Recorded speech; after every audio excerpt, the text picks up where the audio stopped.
Astri. Selamat sore, Andri. Ya, baik Bu, perkenalkan. Saya Yandri dan dua teman saya, Riris. serta Tiara. Di sini kami mendapat tugas untuk mewawancarai petani yang pada dasarnya udah kami ambil dari petani jambu air.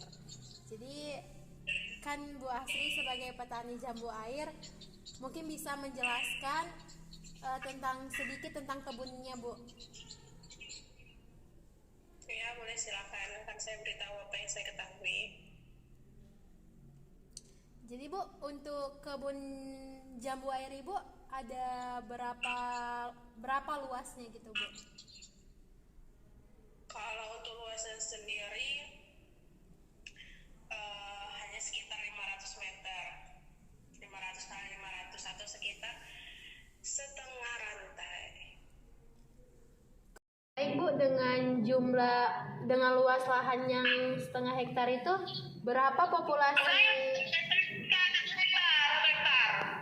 dalam 1 hektar itu berapa populasi tanaman Ibu untuk jambu airnya? Kalau saya sendiri sih dalam 1 hektar itu menanam sekitar 33 tanaman jambu air produksi. Oke, baik.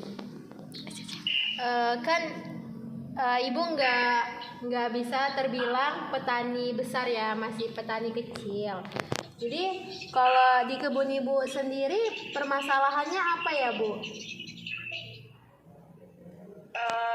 Kalau permasalahan saya mungkin sama dengan permasalahan lain, yaitu serangan lalat buah itu sendiri sih. Kalau untuk penggunaan pupuknya bagaimana ya, Bu?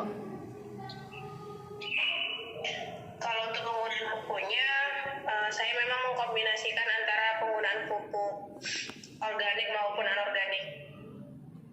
Baik, penggunaan pupuk organik dan non ya, Bu, berarti dikombinasi. Kalau untuk produksi perpanennya itu apakah udah maksimal atau bagaimana ya, Bu? Jelas belum maksimal karena seperti diketahui bahwasannya lalat buah itu memang menjadi hama utama bagi kami petani buah. Apalagi kan yang kami tanam saat ini kan jambu air. Nah, jambu air di musim penghujan ini kan produksi air berlimpah. Jadi dia tuh serangan lalat buahnya sendiri meningkat. Oh, baik. Jadi pupuk apa ya, Bu, untuk pupuk kimia yang digunakan, Bu? Kalau untuk peningkatan produksinya sendiri, kami tetap menggunakan TSP seperti pada petani umumnya untuk meningkatkan buah. Dan yang paling utama, kami juga rutin menggunakan pupuk organik. Kalau untuk banyak pupuknya lebih banyak menggunakan organiknya atau yang kimianya, Bu?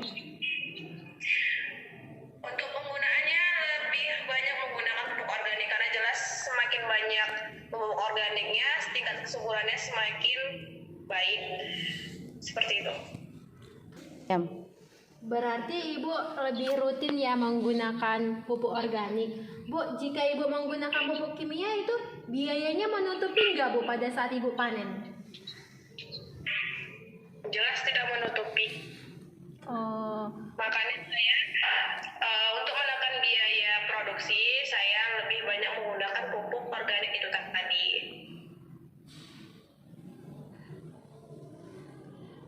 selain pakai pupuk SP36, ada nggak pupuk kimia lain yang Ibu gunakan? Tidak ada. Oh, berarti Ibu hanya menggunakan pupuk organik dan pupuk kimia tersebut ya? Iya. Untuk kayak sampah-sampah daun dan rontokan buahnya itu Ibu gunakan lagi nggak?